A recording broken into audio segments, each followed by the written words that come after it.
Aruna's channels ప్రసారం చేస్తున్న మీతో నేను 10వ ఎపిసోడ్లో మీ ముందుకు వస్తుంది నిర్వహణ వ్యాఖ్యాత డాక్టర్ అరుణా కోదాటి.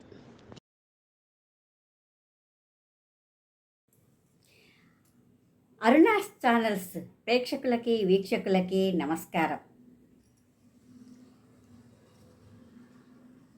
మీతో నేను ఎపిసోడ్లో 10వ భాగంగా మీ ముందుకు వస్తుంది డాక్టర్ అరుణా కోదాటి. ఎప్పట్లాగానే ఎంతోమంది రెస్పాన్స్ నిజంగా చాలా మంచిగా అనిపిస్తుంది. అదే నాకు బలం. చాలామంది ఫోన్లు, మెసేజ్లు, లైకులు ఒక్కటే కాదు ప్రామాణికం. ఇది నేనేదో లైకుల కోసం చేసేది వీడియో కాదు. అందుకని చెప్పి నా మనస్తృప్తిగా ఎవరికో ఏదో కొంచెమన్నా చేయాలి, మన మానవ జన్మ ఎత్తినందుకు నలుగురికి ఏదో విధంగా ఏదో ఒకటి చెప్పాలి నాకు తెలిసినంతలో అన్న ఉద్దేశంతో పెట్టిన ఈ ఎపిసోడ్స్ మీతో నేను కార్యక్రమంలో చాలా చాలా చాలా మంచిగా అందరూ చాలా రెస్పాన్స్ వస్తుంది. ఎంతోమంది ఫోన్లు, మెసేజ్లు, తర్వాత సలహాలు, సూచనలు, పెద్ద పెద్ద వాళ్ళతోటి కూడా సలహాలు తీసుకోవటం అనేది నిజంగా నా అదృష్టం అని నేను అనుకుంటా. ఏంటంటే నేను సామాన్యంగా ఒకళ్ళకి ఏదో ఒకటి చెయ్యాలి, మంచి చెయ్యాలి అని అనుకునే దానిలో ఇదొకటి. కొన్ని చేశాను, ఇప్పటి వరకు నా లైఫ్లో చాలా వరకు చేశాను ఊహ తెలిసినప్పటి నుంచి. అందులో ఇదొకటి. నేను చేసిన ఈ ఎపిసోడ్లో చూస్తుంటే నిజంగానే అబ్బా నేను చేసేది మంచి పని, పర్లేదు, అందరికీ నచ్చుతుంది అన్న ఆశ కలుగుతుంది. ఇప్పుడు 100 మంది వింటారు, 50 మంది శ్రద్ధగా వింటారు. దాంట్లో పాటించేది ఒక్కళ్ళో ఇద్దరైనా పర్లేదు. ఏదైనా మనం ఒక మంచి తీసుకోవాలి. నేను కూడా అట్లా మంచి చెప్పిన వాళ్ళ నుంచి తీసుకున్న తానే కదా.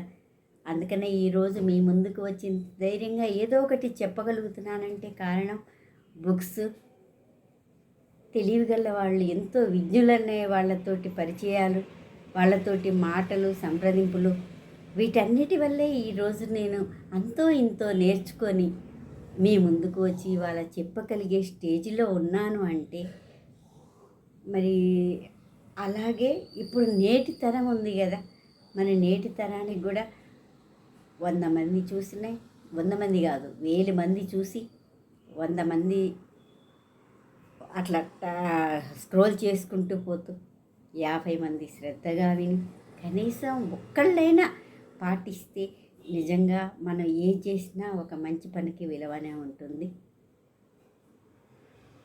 ఒక మంచి పని అంటే డబ్బులతోటే అన్నీ చేయాలని లేదు. లేని వాళ్ళకి పెడతాం, లేని వాళ్ళకి సహాయం చేస్తాం, ఆర్థికంగానైనా ఏ పరంగానైనా. అనుకుంటారు మాకు డబ్బులు లేవు కదా, మాకే ఏం లేదు, మేము ఎవరికి ఏం చేయగలుగుతాం అనుకుంటారు. డబ్బులతోటి అన్నీ చేయలేం. డబ్బులతోటి చేసేవాళ్ళు కొంతమంది ఉంటారు, కానీ అన్నిటికీ డబ్బే ప్రధానం కాదు.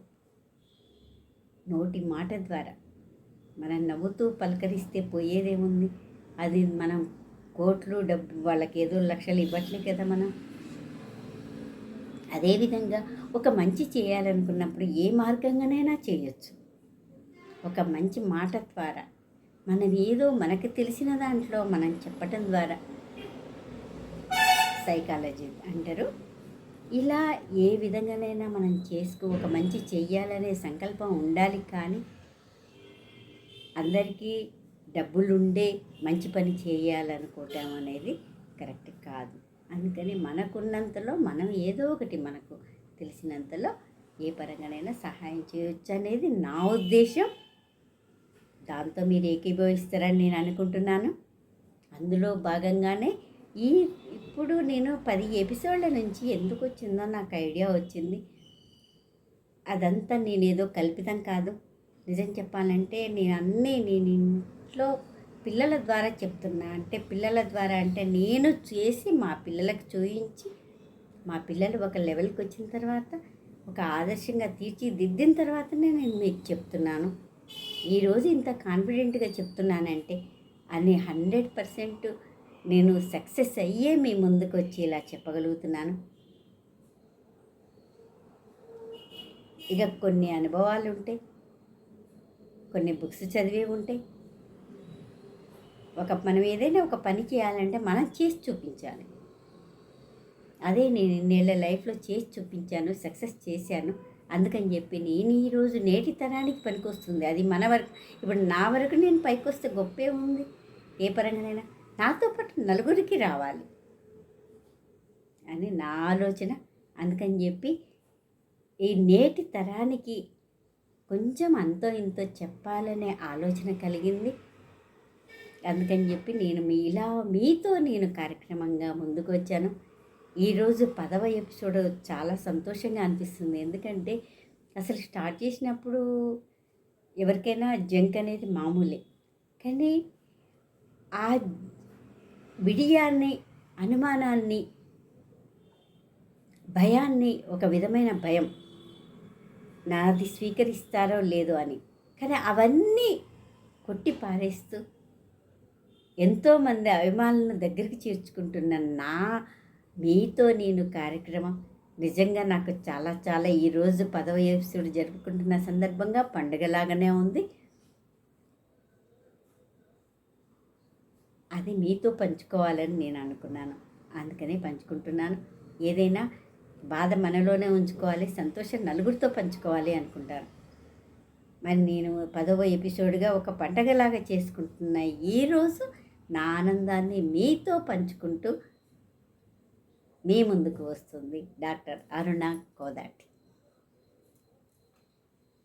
ఇంకా ఎపిసోడ్లోకి పోతే మీతో నేను అంటే సమాజంలో ఒక వ్యక్తి ఏ విధంగా ముందుకు వెళ్ళాలి, ఆ ముందుకు సమాజంలో ప్రవర్తించాలంటే కుటుంబం ఎంతవరకు సహకరిస్తుంది, అందులో తల్లిదండ్రుల పాత్ర ఎంత, ఇవన్నీ కూడా మనం కడుపులో శిశువు మొదలైనప్పటి నుంచి చెబుతూ 3వ సంవత్సరంలో స్కూల్లో అడుగుపెట్టి సమాజంలో ఒక వ్యక్తి స్కూల్లో అడుగు పెడతారు. మొదలు ఒక బాలుడిగా, బాలికలాగా. అప్పటి నుంచి మొదలై 5వ సంవత్సరం, 10వ సంవత్సరం, 15 సంవత్సరాలు, అంటే ఎల్కేజీ నుంచి 10th వరకు అయిపోయింది మనం చెప్పుకునేది. ఈ ఎపిసోడ్లలో మీరు ఎంతవరకు నేను చెప్పింది కరెక్ట్ అనేది కూడా మీకు అనిపిస్తుంటుంది.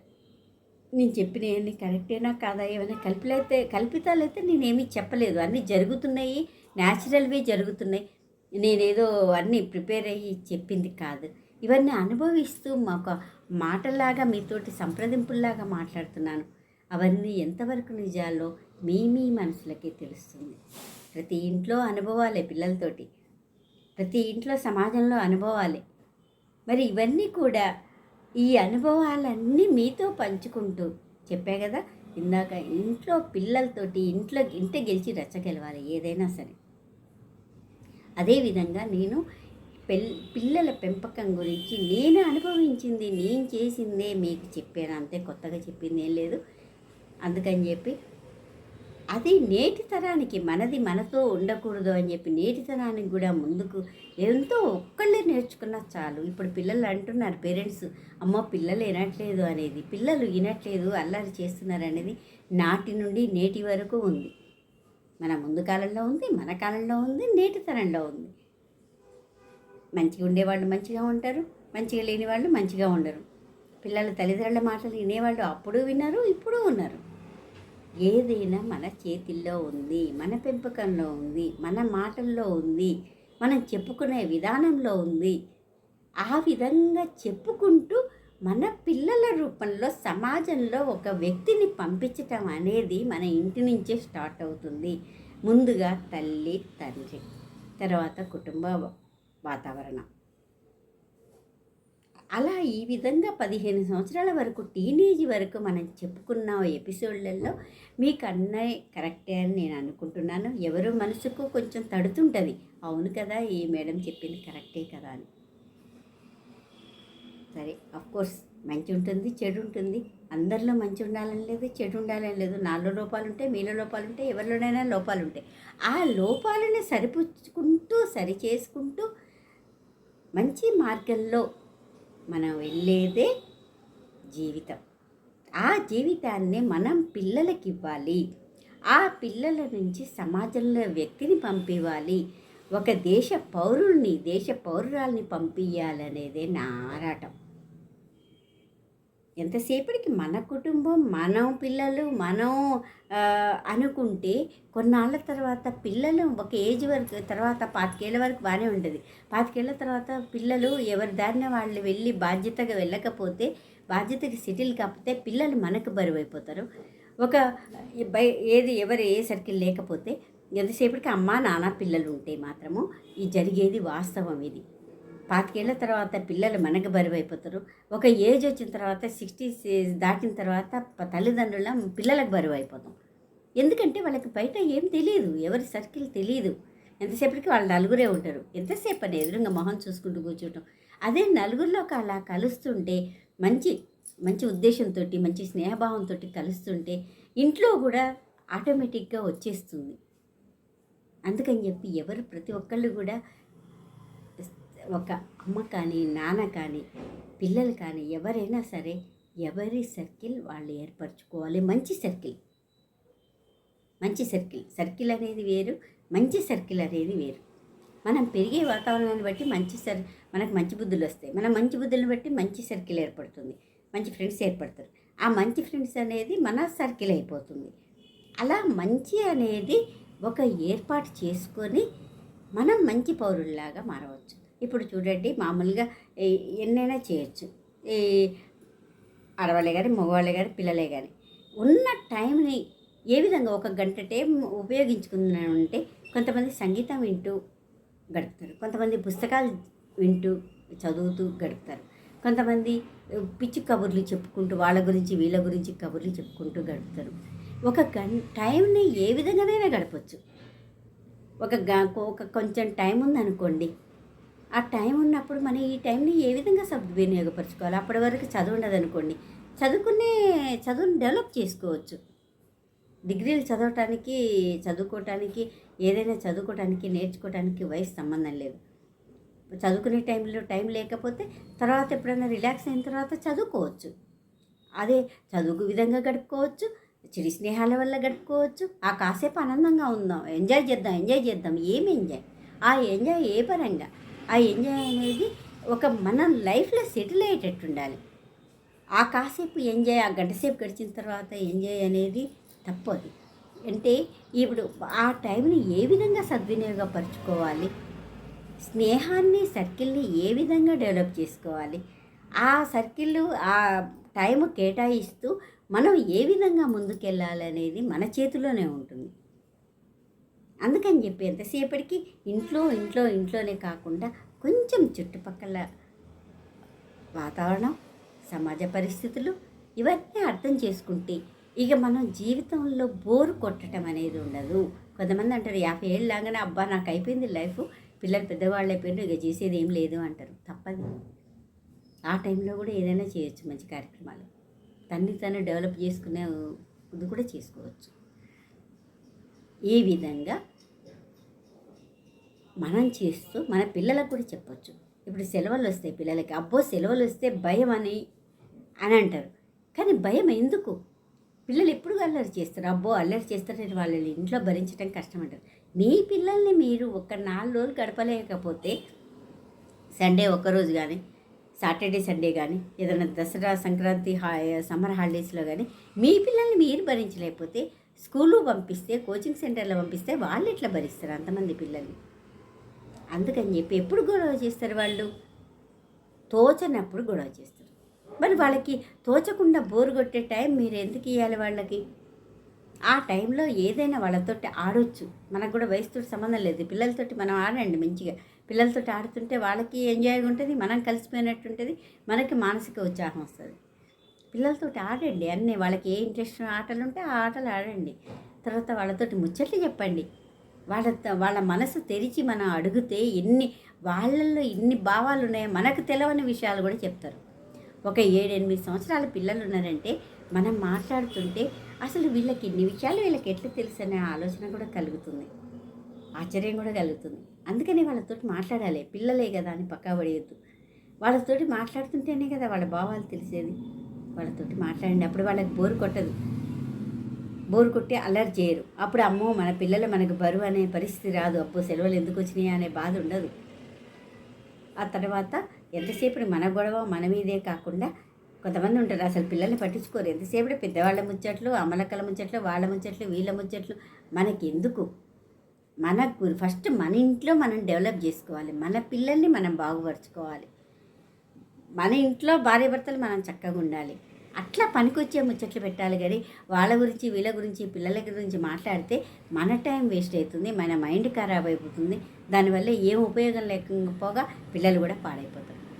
అప్పుడు వాళ్ళకి ఇన్నంతసేపు ఇంటారు, బోరు కొట్టి పక్కా పడేస్తారు. ఆ పిచ్చి అల్లరి చేస్తారు ఇష్టం లేక. వాళ్ళకి ఇష్టం లేని పనులు చేసినా పిచ్చి అల్లరి చేస్తారు. తర్వాత ఇక వాళ్ళకి పనికొచ్చే విషయాలు మాట్లాడండి మంచిగా. ఏదైనా జనరల్ నాలెడ్జ్ నేర్పుతున్నాం, లేకపోతే వాళ్ళ ఫ్రెండ్స్ గురించి ఎక్కువ వాళ్ళ పర్సనల్ విషయాలు అడిగితే వాళ్ళకి ఎక్కలేని ఉత్సాహం వస్తుంది. స్కూల్లో వాళ్ళ ఫ్రెండ్స్ పేర్లు, వాళ్ళ ఫ్రెండ్స్ గురించి మాట్లాడటం. ఈరోజు ఫోన్లు వచ్చినాయి కాబట్టి హాలిడేస్లో కూడా ఫ్రెండ్స్ తోటి దగ్గరుండి మాట్లాడేయచ్చు. మొత్తం ఫోన్లు ఇచ్చి వదిలిపెట్టకుండా ఫ్రెండ్స్ తోటి వాళ్ళు మాట్లాడుతుంటే కమ్యూనికేషన్ ఓహో స్కూల్ పోయిన ఫీలింగ్ ఉంటుంది. ఫ్రెండ్స్ పక్కనే ఉంటుంది కదా అని. వాళ్ళకి కూడా ఏంటంటే రోజు ఫ్రెండ్స్ కలిసేవాళ్ళు. కొన్నాళ్ళు సెలవుల్లో ఇంట్లో నెల రోజులు సెలవులు ఇచ్చిందంటే వాళ్ళు అబ్బో ఫ్రెండ్స్ని మిస్ అవుతున్నాం అనే బాధ ఉంటుంది. అట్లా కూడా గొడవ చేస్తారు ఫ్రెండ్స్ తోటి మాట్లాడి. అదైపోయిన తర్వాత ఇక టీనేజ్లో పిల్లలు చెప్పాయి కదా, ఎప్పుడు వాళ్ళకు కూడా ఇదే వర్తిస్తుంది. ఇక పెద్ద అయిన తర్వాత డిగ్రీ లెవెల్లో వాళ్ళ గురించి మాట్లాడుకుంటే, ఇక డిగ్రీ లెవెల్ వాళ్ళది ఏంటంటే మనం పక్కన కూర్చొని అన్నీ చేయలేము. ఓన్లీ గైడెన్స్ మాత్రమే చేయాలి వాళ్ళకి. డిగ్రీ చదువుకునే పిల్లల్ని పట్టుకొని ఆ డ్రెస్ వేసుకో, ఈ డ్రెస్ వేసుకో, ఆ టైం స్నానం చెయ్యి, తిను, ఇవన్నీ ఎమ్మటి పడొద్దు. తల్లైనా తండ్రైనా వాళ్ళకి తెలుస్తుంది ఆల్రెడీ అప్పటికి. కాకపోతే ఆ ఏజ్లో ఎట్లుంటుందంటే మాకు మేంగా బతకాలి, మాకు ఎవరి డిపెండ్ వద్దు అనే ఆలోచన ఉంటుంది. హార్మోన్స్ ప్రభావం వల్ల కోపం ఉంటుంది. అన్నీ సాధిస్తామనే పట్టుదల ఉంటుంది. ఏదైనా కాదు అంటే చెయ్యాలనే మొండితనం ఉంటుంది. వాళ్ళు అనుకున్నది సాధించాలని, మంచి కానీ చెడు కానీ అనుకున్నది సాధించాలి, మీద ఏదైనా సాధిస్తాం, కొండల్ని కూడా పిండి చేస్తామనే యాంగ్జైటీ ఉంటుంది వాళ్ళలో. అప్పుడు మనం ఏం చేయాలంటే మంచి మార్గం వాళ్ళని క్రీగంట చూస్తుండాలి. కానీ వాళ్ళని పట్టుకొని ఊరికి ఎమ్మడిబడి సతాయించొద్దు. మన పని మనం చేసుకుంటుండాలి, వాళ్ళని గమనిస్తుండాలి అంతే. పట్టించుకోకుండా వదిలేదు, వాళ్ళని ఎమ్మడిబడి అది చేయనద్దు. ఫ్రెండ్స్ అంటారు, ఫ్రెండ్స్ తోటి అడ్డుపోతావు, ఎక్కువ ఫ్రెండ్స్ తోటి గడపడానికి ఇష్టపడతారు అనుకోండి. ఆ ఫ్రెండ్స్ మాటలలో అడగవచ్చు, మీ ఫ్రెండ్స్ ఎవరు, ఎక్కడుంటారు, ఏంటి అని అడిగితే వాళ్ళ ఫ్రెండ్స్ ఏంటో తెలుస్తుంది. ఆడపిల్ల కానీ మగపిల్ల కానీ తెలియకుండా బయటికి వెళ్ళే ఎట్లా వెళ్ళే ఫ్రెండ్స్ తోటి అనేది వాళ్ళు ఏ టైంకి పోయినరు, ఏ టైంకి వస్తున్నారు, ఆడపిల్లలు అయితే నైటు జాగ్రత్తగా ఇవన్నీ చెప్తూ వాళ్ళని కేర్ తీసుకోవాలి. ఒక ఫ్రెండ్లీగా మంచిగా ఫ్రెండ్లీ వాతావరణంలో చెయ్యాలి. కానీ మితిమీరి స్వేచ్ఛ, మితిమీరి స్ట్రిక్ట్ తోటి చేస్తే పిల్లలు ఆగమైపోతారు. ఆ ఏజ్లో ఎట్లుంటుందంటే డిగ్రీ ఫైనల్ ఇయర్ వరకు 20 అంటే 17-18 ఏళ్ళ నుంచి మొదలు పెడితే 22 ఏళ్ళ వరకు కూడా వాళ్ళ దశ చెప్పే కదా, మేమే గొప్ప, తల్లిదండ్రులు మా మాటే వినాలి, ఇంట్లో పెద్దవాళ్ళు మేము కూడా పెద్దగా అయిపోయినాం, పిల్లలు మా మాటే వినాలి, మేమైనా ఏదైనా సాధిస్తాం, మాకు అన్నీ తెలుసు అనే ఇదితోటి ఉంటారు. కాబట్టి వాళ్ళ జీవితాన్ని వాళ్ళు సెటిల్ చేసుకునే వయసు కూడా అదే. అప్పటి వరకు తెలిసిపోతుంది ఏం చదవాలి, మనము లైఫ్లో ఏ ఉద్యోగం చేయాలి, ఏ విధంగా సమాజంలో మెసలాలి, తల్లిదండ్రులని ఏ విధంగా చూసుకోవాలి, ఇంట్లో పెద్దవాళ్ళని ఏ విధంగా గౌరవించాలి, మన జీవితంలో మనం ఏ విధంగా సెటిల్ కావాలి. తర్వాత పెళ్లి విషయంలో కూడా ఇవాళ రేపు తప్పేం లేదు, లవ్ కూడా ఇష్టమైన వాళ్ళని పరిచయం చేసుకోవచ్చు, వాళ్ళతోటి జీవితం పంచుకోవాలి అనుకోవచ్చు. అట్లా వాళ్ళ లైఫ్ ఉద్యోగమైనా పెళ్ళైనా బాధ్యతలైనా ఏదైనా సరే వాళ్ళంతటా వాళ్ళు ఆలోచించుకునవలసిన వయసు అది. అవసరమైతే గైడెన్స్ ఇవ్వండి, లేదు అంటే చూస్తూ ఊరుకోండి. కానీ ఏదైనా శృతి మించి తప్పుదారి పోతున్నప్పుడు మనం సక్రమంగా పెంచితే ఆ వయసు వచ్చిన తర్వాత రూట్ తప్పదు. మనం 16-17 ఏళ్ళ వరకు టీనేజ్ గురించి చెప్పుకున్నాం కాబట్టి ఆ టీనేజ్ దాటిన తర్వాత ఆ డిగ్రీ లెవెల్లో ఉన్న పిల్లలకి 18 ఏళ్ళ నుంచి 22 ఏళ్ల వయసు వరకు దాదాపు ఆ వాతావరణమే ఉంటుంది. అప్పటి వరకు ఉన్న వాతావరణమే ఉంటుంది. ఎవరో ఒకళ్ళ ఫ్రెండ్స్ వల్ల బయట సమాజం వల్ల చెడిపోతే కనుక, చెడు స్నేహాల వల్ల చెడిపోతే కనుక, అప్పుడు మనం కొంచెం గైడెన్స్ ఇచ్చి బాగుపరుచుకునే చేయాలి. అంతేగాని మళ్ళీ ఆ వయసులో తిట్టడం, కొట్టడం, పిల్లల్ని హర్ట్ కూడా చేయకూడదు. అప్పుడు ఇంట్లో నుంచి బయటికి పోయే పరిస్థితి కూడా అప్పుడే వదిలిపెట్టే పరిస్థితి. అందుకని చెప్పి ఏ దశ అయినా ఈ ఒక్క దశ దాటితే ఇక తర్వాత జీవితంలో సెటిల్ అవుతారు, పెళ్ళిళ్ళలో సెటిల్ అవుతారు. మనం చూసిన సంబంధాలు కానీ, వాళ్ళు చేసుకున్న సంబంధాలు కానీ, లైఫ్లో పెళ్ళి, సంపాదన అన్నీ సెటిల్ అవుతారు. కాబట్టి అప్పటి నుంచి బాధ్యతలుగా ఉంటారు. అందుకని చెప్పి మనం ఇక అది నిజం చెప్పాలంటే వాళ్ళని పట్టించుకునే దశలో చివరి దశ. ఆ టైంలో మనం మంచిగా చాలామంది ఆత్మహత్యలు చేసుకుంటారు. ఎందుకు చేసుకుంటారు? వాళ్ళకి చెప్పుకునే వాళ్ళు ఉండరు, గైడెన్స్ చేసేవాళ్ళు ఉండరు. అమ్మో ఇది ఎవరికి ఏం చెప్పుకోవాలనే సందిగ్ధంతో ఏం చేయలేక ఆత్మహత్య చేసుకుంటారు. మరి మనం ఇంతమంది ఉంచుకొని, కుటుంబ సభ్యులు, అమ్మ నాన్న తోడబుట్టిన వాళ్ళు ఇంతమంది ఉంచుకొని ఆత్మహత్య చేసుకునే పరిస్థితి వాళ్ళకి ఎందుకు కల్పించాలి? మనమే వాళ్ళతోటి వాళ్ళ మనసు అర్థం చేసుకునేటట్టు ఉంటే సరిపోతుంది కదా. ఆ విధంగా అప్పటి వరకు జీవితం ఒక ఎత్తు, 18 నుంచి 22 ఏళ్ల వయసు వరకు ఒక ఎత్తు. అందుకని చెప్పి ఆ టైంలో కనుక అంతవరకు మనం కేర్గా తీసుకుంటే పిల్లల్ని సమాజంలో ఒక వ్యక్తిగా ఎదిగి, ఇప్పుడు ఎగ్జాంపుల్ చెప్పాలంటే యండమూరి వీరేంద్రనాథ్ గారి బుక్స్ ఉన్నాయి. విజయం మనదే, విజయానికి 5 మెట్లు, ఆశ దోష అప్పడం, ఇంకా ఇలాంటి ఎన్నో బుక్స్ అంతకుముందు చాలామంది రాసిండ్రు. కానీ ఈ అందరికీ పరిచయం నాటికి నేటికి 80 నుంచి మొదలు పెడితే ఈ వరకు ఇప్పటి వరకు కూడా అందరికీ తెలిసిన పేరు యండమూరి వీరేంద్రనాథ్. సైకాలజీ బుక్స్ చదవమని, మనం చదువుతూ వాళ్ళని చదవమని ప్రోత్సహిస్తూ దాంట్లో విషయాలు ప్రస్తావిస్తే నిజంగానే జీవితం మీద నిరాశ అనేది ఎవరికి కలగదు. ఎంత బాగా రాశాడంటే, ఒక విద్యార్థి ఏ విధంగా సక్సెస్ కావాలి చదువులో, కమ్యూనికేషన్లో ఏ విధంగా డెవలప్ కావాలి, నలుగురితో ఏ విధంగా ఉండాలి. తర్వాత ఛాలెంజ్ సినిమా వచ్చింది అప్పట్లో, అది నవలే, యండమూరి వీరేంద్రనాథ్ గారి నవలే. ఛాలెంజ్ సినిమా వచ్చింది, అది సినిమాగా తీశారు. అది దాంట్లో ఒక మామూలు వ్యక్తి పట్టుదలగా, అంటే పెళ్ళి చేసుకుంటా అంటే మామగారు వద్దంటాడు, ఆ అమ్మాయి తండ్రి వద్దంటాడు, నేను సంపాదించి చూస్తా డబ్బు వల్లనే కదా అనే ఛాలెంజ్ తీసుకొని ఎన్నో కష్టాలు ఎదుర్కొని ఆర్థికంగా పైకి వస్తాడు. అట్లాంటి అన్నీ యండమూరి వీరేంద్రనాథ్ కథల్లో ఉంటాయి. విజయానికి 5 మెట్లు అనే నవలలో మన విజయం వైపు పయనించాలంటే అసలు ఎన్ని మార్గాలు అవలంబించాలో దాంట్లో ఉన్నాయి. నిరాశ పడవద్దు, నిచ్చెన మించి ఆకాశానికి, విజయానికి 5 మెట్లు అనే దాంట్లో నిచ్చెన ఎక్కేటప్పుడు ఎన్నిసార్లు జారిపడ్డా మళ్ళీ మళ్ళీ ఎక్కాలనే చూయిస్తారు. దాంట్లో ఎన్నిసార్లు పడ్డామని కాదు, ఎన్నిసార్లు పడినా మళ్ళీ లేచాము. ఆర్థికంగా కావచ్చు, ఇంకే పరంగానైనా కావచ్చు. మనం ఏ విధంగా లేమో ఆ విధంగా మళ్ళీ పడి లేవచ్చు. ఇప్పుడు చిన్నపిల్లలు ఉన్నారు, కింద పడతారు, వాళ్ళు కింద పడారని అట్టే కూర్చుంటారా, మళ్ళీ లేస్తారు, మళ్ళీ ఉరుకుతారు కాసేపట్లో. అదేవిధంగా మన జీవితంలో అలే ఉండాలని చెప్పి యండమూరి వీరేంద్రనాథ్ గారి నవల సైకాలజీలో చాలా చాలా బాగుంటాయి ఆ బుక్స్. ప్రతి బుక్లో ఒక్కొక్క అక్షరం ఒక్కొక్క బంగారపు కడ్డీ కంటే ఎక్కువే ఒక్కొక్క అక్షరం విలువైంది. ఇప్పుడు దాంట్లో బుక్స్ అన్నీ ఉన్నాయి. అంత ముందు చాలా చదివాం. యండమూరి వీరేంద్రనాథ్ గారి శ్వేత నాగప్పటి నుంచి మొదలు పెడితే సైకాలజీ బుక్స్ వరకు మా ఇంట్లో ఉన్నాయి. మేము అవన్నీ చదివి మా పిల్లలతోటి చదివించి అవన్నీ చేయగలిగబట్టి వాళ్ళు మీకు చెప్పాం. నేను ఒక్కదాన్ని చదివి ఊరుకోలేదు, మేమిద్దరం చదువుతూ కూడా పిల్లలతోటి చదివించాం. అన్ని బుక్స్ కొంటాం, ఎక్కడ లైబ్రరీలో దొరికితే, కానీ లైబ్రరీలో ఇస్తే కార్డు మీద ఒక బుక్ ఇస్తారు. కూర్చుంటే గంట సేపు కూర్చుంటాం. కానీ మేము మా సంపాదనలో 50% బుక్స్కే పెడతాం. ఇప్పుడు మా పిల్లలు కూడా అదే చేస్తారు. బుక్స్ ఎన్ని కొనిస్తారంటే వాళ్ళకి ఆట బొమ్మలతో పాటు బుక్స్ కూడా కొనిస్తారు. ఏ వయసులో చిన్నపిల్లలైనా వాళ్ళకి కావాల్సిన బుక్స్ అన్నీ కొంటూనే ఉంటారు. అలా మనం సంపాదన దేనికి, మనం పైకి రావడం కోసమే కదా. ఆ పైకి రావాలి, జీవితంలో సక్సెస్ కావాలంటే అది బుక్స్ ద్వారానే కదా వచ్చేది. మరి ఆ బుక్స్కి మన సంపాదన పెడితే తప్పేంటి అన్న ఉద్దేశం మాది.